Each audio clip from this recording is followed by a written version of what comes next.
Bueno, hasta ahora estuvimos hablando del mundo de las fuerzas. Todo lo que estuvimos comentando tenía como unidad kilonewton, kilonewton metro o kilonewton sobre metro.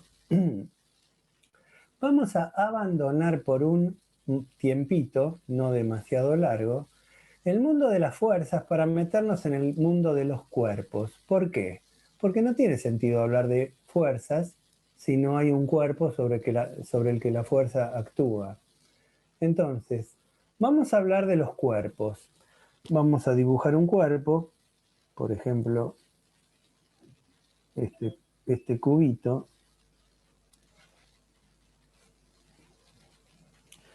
y vamos a hablar de cuáles son los posibles movimientos que puede experimentar este cuerpo.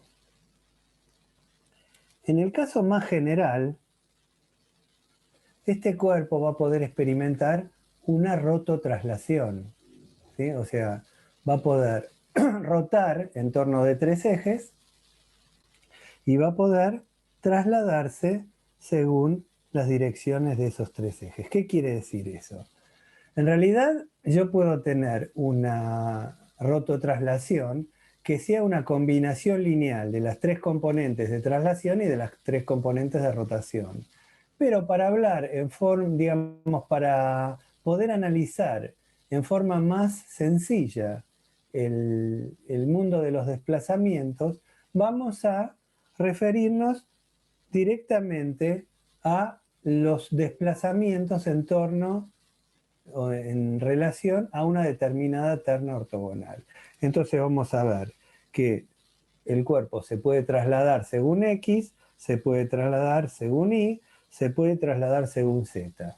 ¿Puede trasladarse según otro eje? Claro que sí, pero esa traslación la vamos a poder expresar como combinación lineal de sus tres componentes en los tres ejes. Del mismo modo, la rotación puede ser en torno del eje X, en torno del eje Y, en torno del eje Z o en torno de cualquier otro eje, pero nuevamente esa rotación en torno de un eje cualquiera podrá ser descompuesta, ¿sí?, en tres componentes según el eje X, según el eje Y y según el eje Z. Nosotros vamos a tener que diferenciar bien entre movimiento, cualquier verdura, movimiento y desplazamiento.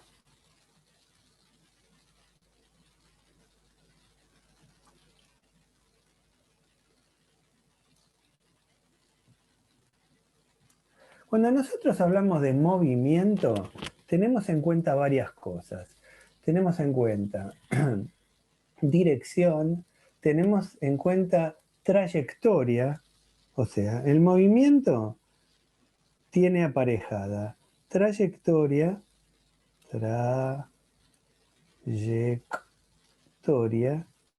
y también tiene velocidad.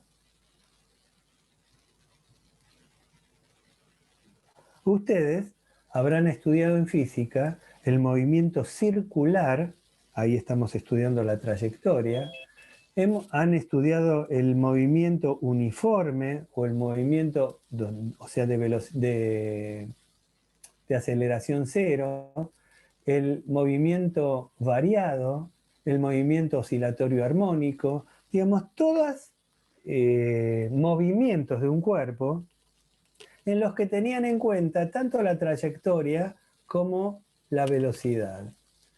Nosotros lo que vamos a analizar es solamente la posición inicial del cuerpo A y la posición final del cuerpo B.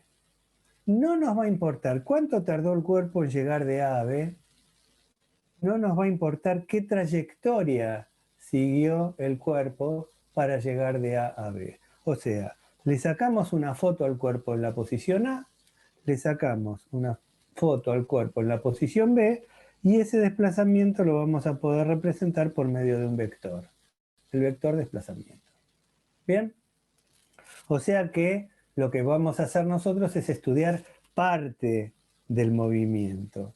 Justamente así como la estática estudia el equilibrio de los cuerpos bajo la acción de sistemas de fuerzas, la cinemática estudia los movimientos de las fuerzas. Dentro de esos movimientos nosotros nos vamos a quedar solamente con el desplazamiento. Bien, entonces, ¿por qué estudiamos nosotros los desplazamientos de los cuerpos? Si en general las estructuras civiles que nosotros vamos a querer construir van a ser estructuras que tengan desplazamiento cero. Si nosotros queremos construir un dique, queremos construir un edificio, queremos construir un galpón, ¿sí? Lo que a nosotros nos interesa es que esa estructura sea estable, o sea, que la posición de la estructura y la ubicación de la estructura sea invariable en el tiempo. Entonces, ¿cómo podemos hacer eso sabiendo que los cuerpos pueden desplazarse?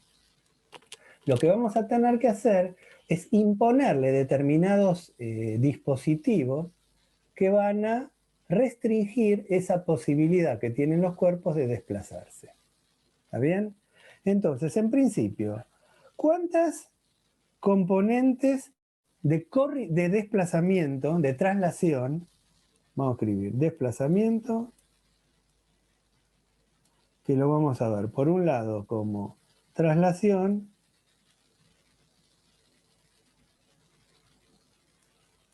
y por otro lado rotación?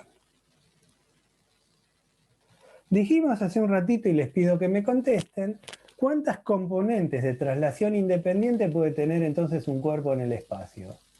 3. 3. ¿Cuántas componentes de rotación puede experimentar un cuerpo en el espacio? 3 también. 3 también. Perfecto. A cada una de esas posibilidades que tiene el cuerpo de desplazarse, o sea, tanto en la traslación como en la rotación, la vamos a llamar grados de libertad. Grados de libertad. En realidad, deberíamos llamarlo grados de libertad de desplazamiento. Pero en la jerga se la suele llamar grados de libertad y lo abreviamos de esta manera, grados de libertad. Ahora bien, un cuerpo, ¿cuántos grados de libertad va a tener entonces en el espacio? 6. 6 grados de libertad. Un cuerpo libre va a tener 6 grados de libertad.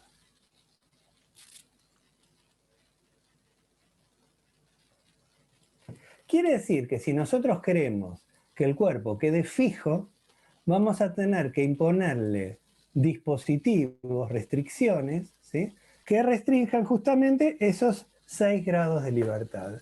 Esos dispositivos que restringen grados de libertad reciben el nombre de vínculos.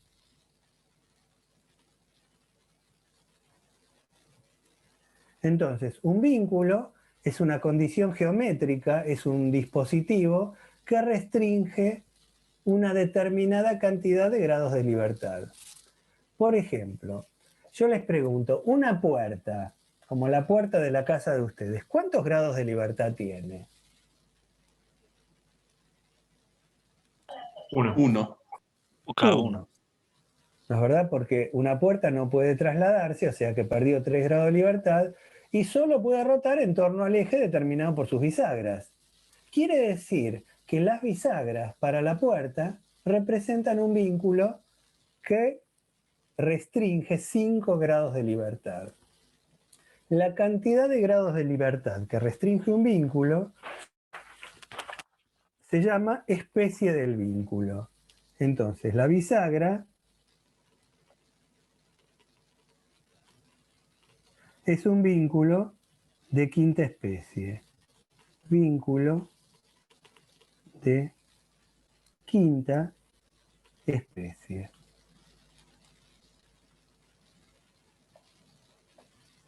Alguno me podría decir, bueno, pero en realidad yo la puerta la puedo sacar de su eje, ¿sí? Trasladándola hacia arriba cuando la puerta está abierta, ¿no es verdad?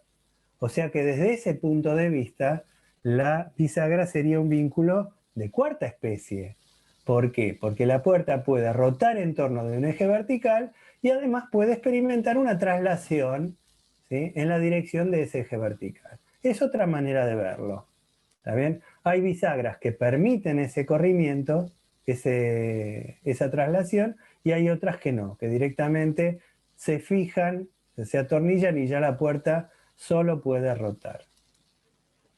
Entonces, un cuerpo podrá tener vínculos de primera especie, de segunda especie, de tercera, cuarta, quinta o sexta especie, teniendo en cuenta cuántos grados de libertad restringe, ¿sí?, cada uno de esos vínculos. Nosotros vamos a analizar un vínculo muy sencillo, que es un vínculo de primera especie, o sea que restringe un solo grado de libertad. Vínculo de primera especie. Ese vínculo es una barra rígida, ¿sí?, esta, que está fijada en un extremo. Entonces, si yo le coloco acá un cuerpo, lo que sea, ese cuerpo va a poder rotar en torno de este punto, en torno de tres ejes. ¿No es verdad? También va a poder trasladarse según este eje y va a poder trasladarse según el eje perpendicular a esta barra y perpendicular al plano de la figura que yo estoy teniendo. ¿Sí? Pero ¿qué es lo que no va a poder hacer el cuerpo? No va a poder experimentar una traslación en la dirección del eje. Esta barra recibe el nombre de biela.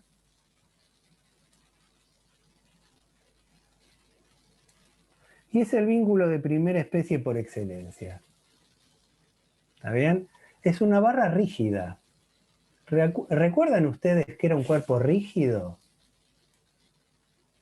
Nosotros hemos definido rigidez en más de una oportunidad.